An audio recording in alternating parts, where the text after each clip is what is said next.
क्या मतलब है कि सारे लोग जो डेलीगेशन में जा रहे हैं, जिनको भारतीय जनता पार्टी ने दूसरी पार्टी के लोगों को, सुप्रिया सुले को चुना, प्रियंका चतुर्वेदी को चुना, कन्निमोझी को चुना, तो जिसको भी सरकार भेज रही है तो उसमें वो अंदरूनी राजनीति को दिमाग में रख के भेज रही है। अरे वो तो एक मैसेज दुनिया को देने के लिए भेज रहे हैं।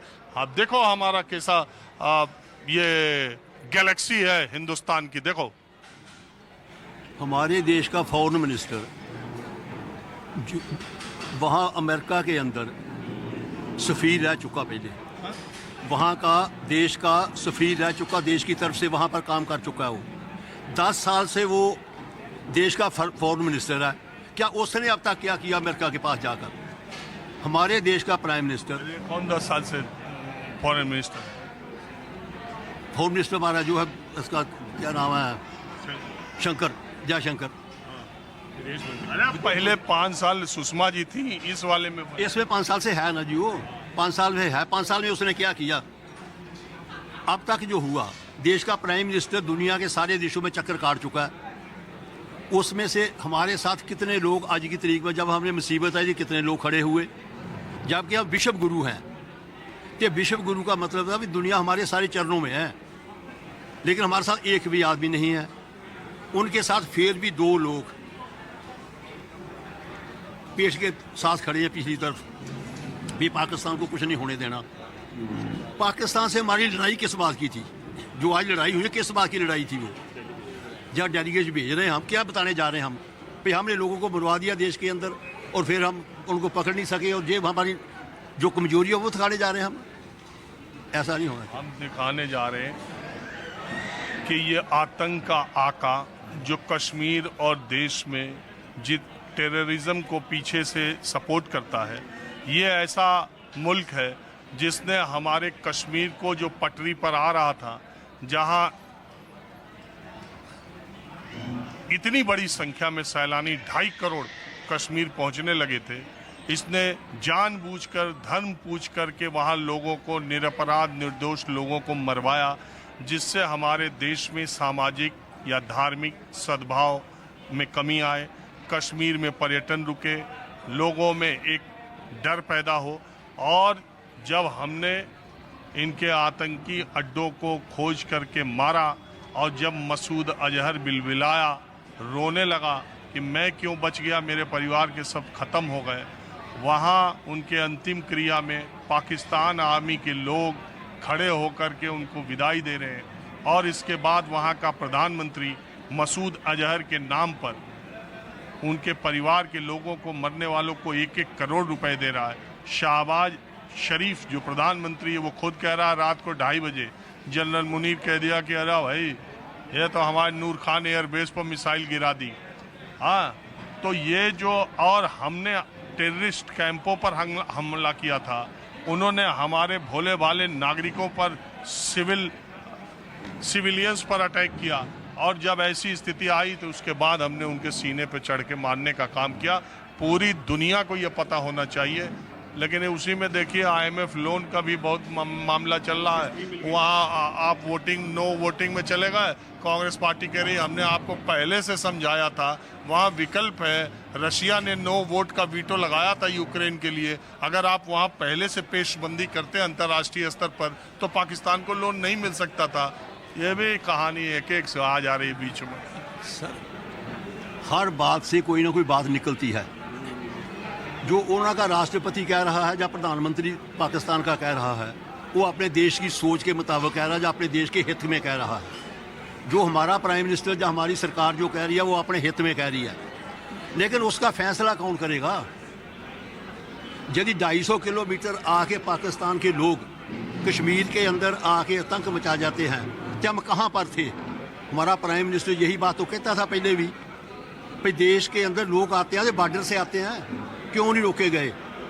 किसके पास थी फौज, किसके पास थी इंटेलिजेंस? और हमारे पास जो सिस्टम लगा हुआ है, क्या कर रहा था उस टाइम? कहाँ थे हम?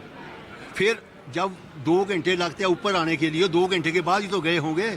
हमारे पास सब कुछ था, क्यों नहीं पहुंची पुलिस उस टाइम? क्यों नहीं रोका गया उनके रास्तों को? अब हम लोगों को ये बताने जा रहे हैं हमारी नेग्लिजेंसी, उसको छुपा लो।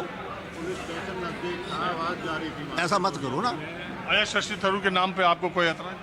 शशि थरूर वो पार्टी का मसला है, हमारा नहीं, या किसी का भी, ना पब्लिक का है ना वो पार्टी का मसला है। पार्टी ने एतराज किया है, पार्टी की मान लेनी चाहिए उनको। चलिए ठीक है। सर मेरी बात सुनिए ना, आपने वो बात छेड़ी है। आप जो लोग, उन्होंने अपने लोगों को तो 1-1 करोड़ रुपया दे दिया, तो हमारे जो लोग मारे गए हैं 28 जो मारे गए हैं, मैं आपसे पहले भी रिक्वेस्ट कर चुका हूं, उनको आप 10-10 करोड़ दीजिए। और इन सभी लोगों को जो मारे गए हैं वहाँ पर, उसी कश्मीर में, वहाँ पहलगाम में ही, आप रेजिडेंशियल और कॉमर्शियल जगह क्यों नहीं देते हैं? और वहाँ पर पुलिस पिकेट होनी चाहिए, वहाँ पर मिलिट्री वाले होने चाहिए। हाँ बिल्कुल, वहाँ सुरक्षा नहीं थी, ये एक बड़ा सवाल है। और वहाँ पर इतने लोग कैसे जा रहे थे इंटेलिजेंस। अब थोड़ा कुछ और लोगों से बात करते हैं।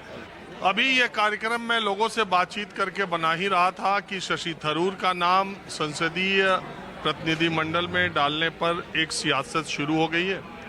तभी विपक्ष के नेता राहुल गांधी ने एक्स पर यानी ट्विटर के जरिए, अब देखिए ये ऑपरेशन सिंदूर और ये सीज फायर अब समय बीतने के साथ अब सरकार के कदमों पर सवाल उठाने का काम चालू हो गया। एक तरफ सरकार प्रतिनिधिमंडल को दुनिया के अलग अलग मुल्कों में अपनी बात रखने के लिए, पाकिस्तान को बेनकाब करने के लिए भेज रही है। दूसरी तरफ राहुल गांधी ने ट्वीट करके कहा कि ये भारत के विदेश मंत्री ने पाकिस्तान को हमलों की जानकारी देके अपराध नहीं किया क्या, और इससे पाकिस्तान को हमारे ऊपर जवाबी हमला करने के लिए मौका नहीं दिया क्या, सवाल उठा दिया। बहरहाल मैं एक दूसरी टेबल पे हूँ, यहाँ पर कुछ बुजुर्ग लोग जो कि नहीं, बुजुर्ग लोग जो कि बिल्कुल जवान हैं। नहीं ऐसा वो तो जवान दिखते हैं, जवान दिखते हैं। तो आप लोग भी एक ही बैच वाले तो नहीं है? एक ही बैच के हैं, एक ही बैच के हैं। कॉफी होम ऐसा लगता है कि वो रीयूनियन की एक जगह अक्सर से मैं आता हूँ, लोग पुराने मिलते हैं यहाँ पर। इंडियन कॉफी हाउस में सन 68 से आना शुरू करा था, 75 तक आपस में मिलते रहे। यहीं पे नहीं, यहाँ पे भी कहीं फिर स्कैटर्ड हो। तो कॉफी हाउस दूसरा था, ये तो दिल्ली सरकार का कॉफी होम है जो यहाँ हनुमान मंदिर के सामने, वो कॉफी हाउस दूसरा फ्लोर पे यहाँ दिल्ली यूनिवर्सिटी में पहले बैठा करते थे, जो लॉ फैकल्टी था, या साइंस फैकल्टी में था। आप लोग कब किस बैच के? 68 में पास आउट करा था हमने हायर सेकेंडरी। नहीं, 68 में BA हायर सेकेंडरी करा। 71 में ग्रेजुएशन। हाँ, 71 ग्रेजुएशन, फिर पोस्ट ग्रेजुएशन 2 साल लगाया, यही चलते रहे। फिर टाइम के साथ जॉब की प्रॉब्लम हुआ करती थी, सब स्कैटर्ड हो गए। अब कुछ लोग आप 50 साल बाद मिले हैं। और बाप रे बाप, आप लोग 71 में कॉलेज पास आउट है, उसी समय तो युद्ध भी हुआ था। हाँ, 70 में युद्ध हुआ था आपका, इंदिरा गांधी के टाइम जो बांग्लादेश बना। अच्छा, युद्ध आप 71 का, चूंकि आप ग्रेजुएट हो चुके थे, 71 के युद्ध के समय भारत की जो अंतर्राष्ट्रीय स्तर पे छवि बनी थी और 2025 के भारत ऑपरेशन सिंदूर के बाद जो छवि बनी है, दोनों में क्या अंतर पाते हैं? अंतर ये है कि अभी जो सीज फायर हो गया ना, थोड़ा सा 2-4 दिन और रुक जाना चाहिए था, क्योंकि अपना एम क्या है, टेररिस्ट के जो कैंप हैं वो ख़त्म होने चाहिए। पाकिस्तान से ऐसा कोई दिक्कत नहीं थी आवाम से, लेकिन जो उनका जो ISI है, मिलिट्री बैक करती है टेररिस्ट को, वो गलत बात है। नहीं, हम पूछ रहे हैं 71 में दुनिया में जो हमारी साख बनी थी और 2025 में जो छवि बनी है, दोनों की तुलना में आप क्या देखते हैं? दोनों की तुलना में वो छवि बेटर लगी मेरे को। इंदिरा गांधी को जो सपोर्ट मिला रशिया से, और जो अमेरिका को इन्होंने 2 टूक कह दिया था कि ठीक है आप अपना 7वां बेड़ा भेजो, हम जो है पीछे हटने वाले नहीं, 17वां भी भेजो, कोई फर्क नहीं। हाँ